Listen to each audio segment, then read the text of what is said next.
पहलगाम हमले के बाद जिन आतंकियों के स्केच जारी किए गए थे वो तो याद है ना आपको। अब पता चला है कि वो पहलगाम के आतंकी नहीं थे। सही सुना आपने। तो ये किसके स्केच जारी किए गए? 2 महीनों से किसे ढूंढने का नाटक किया जा रहा था। पहलगाम के आतंकी कौन थे और कहां हैं? यानी पहलगाम हमले के बाद जिन आतंकियों के स्केच सरकार ने जारी किए थे वो असल में पहलगाम के दरिंदे थे ही नहीं। तो क्या हम फर्जी आतंकियों को ढूंढने की कोशिश कर रहे थे? जी, जिन्हें बताया गया आतंकी नंबर 1, आतंकी नंबर 2, आतंकी नंबर 3, तो क्या वो फर्जी निकले?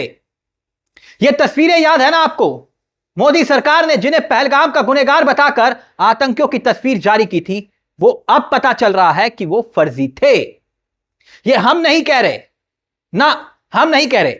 अगर आपको यकीन नहीं हो रहा तो अखबारों की इन सुर्खियों पर गौर फरमा लीजिए, जहां लिखा है आतंकियों का यह स्केच जो जारी हुआ था वो फर्जी है। अब यह खुलासा कैसे हुआ, किसने किया, इन सभी सवालों का जवाब हम आगे आपको देंगे।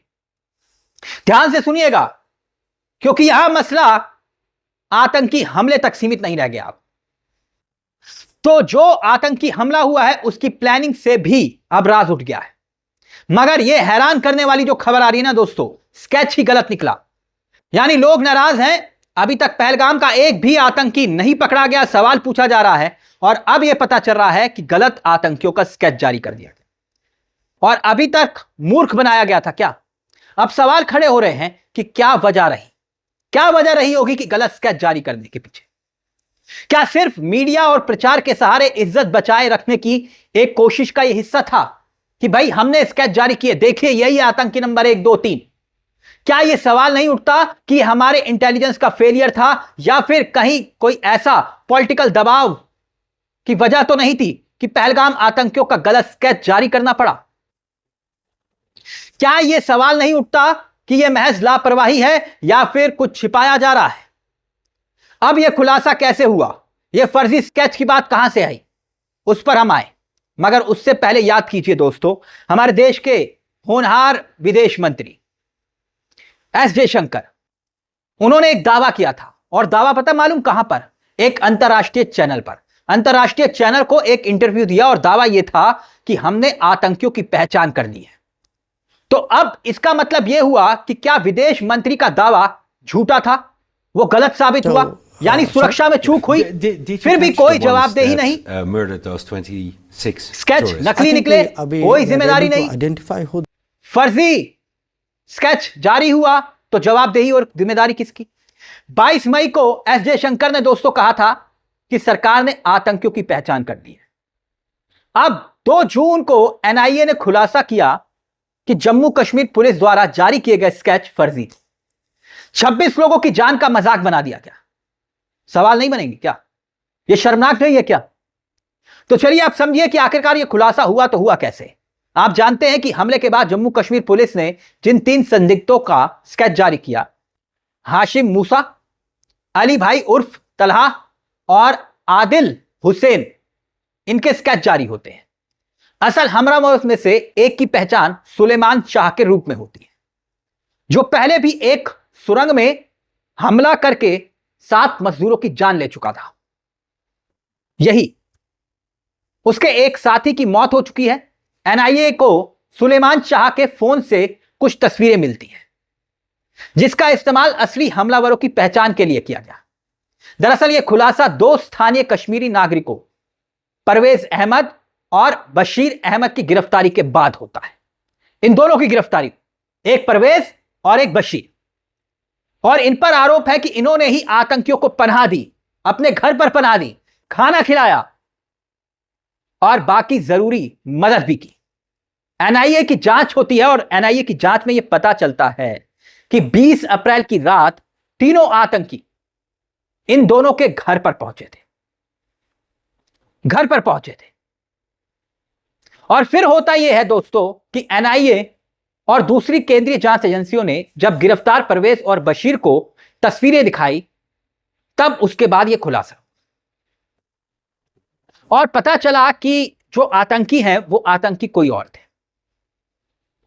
साथ ही कई स्थानीय चश्मदीदों की तस्वीरों ने बाकायदा पुष्टि भी की। हम आपको अब यह भी बता दें, जो तस्वीर कश्मीर में मारे गए एक आतंकी जुनेद है उसके फोन से मिली थी।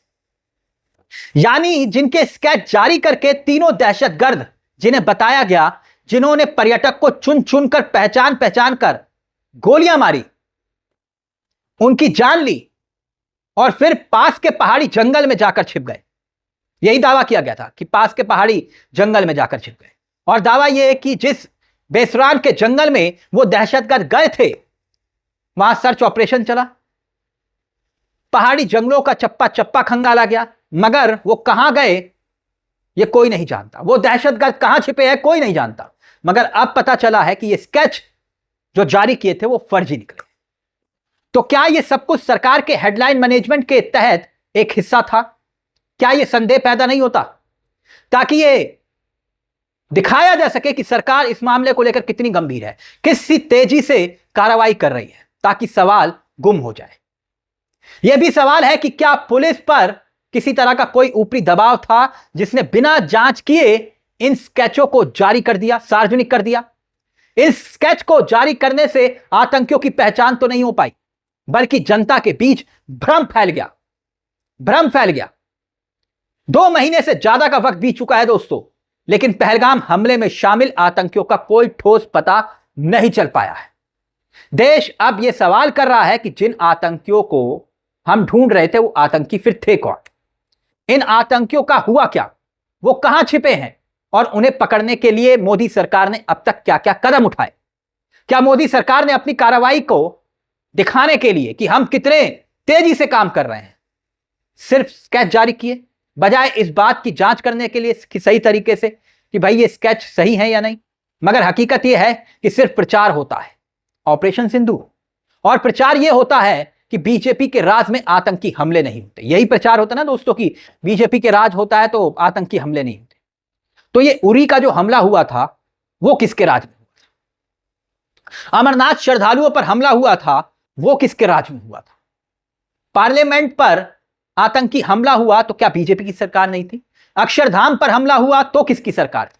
पुलवामा पर हमला हुआ तो किसकी सरकार थी? कंधार IC-814 हाईजैक हुआ तब किसकी सरकार थी? पहलगाम में आतंकी हमला हुआ तो क्या बीजेपी की सरकार नहीं थी? पहलगाम हमले के आतंकियों के गलत स्केच जारी किए गए, कोई जवाबदेही नहीं। मगर यह तो सच है कि स्केच फर्जी हैं, मगर आतंकी हमला तो सच है ना दोस्तों।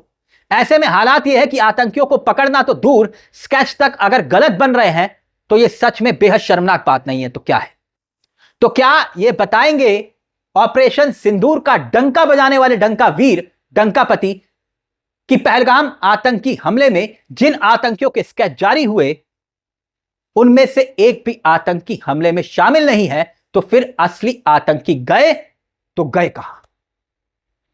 तो दोस्तों ये अपने आप में एक यक्ष प्रश्न है। फिलहाल इस खबर में दोस्तों मेरे साथ इतना ही, लेकिन चलते चलते एक दरख्वास्त, अगर हो सके तो इस चैनल को सब्सक्राइब जरूर करिएगा, क्योंकि यह मंच आप ही का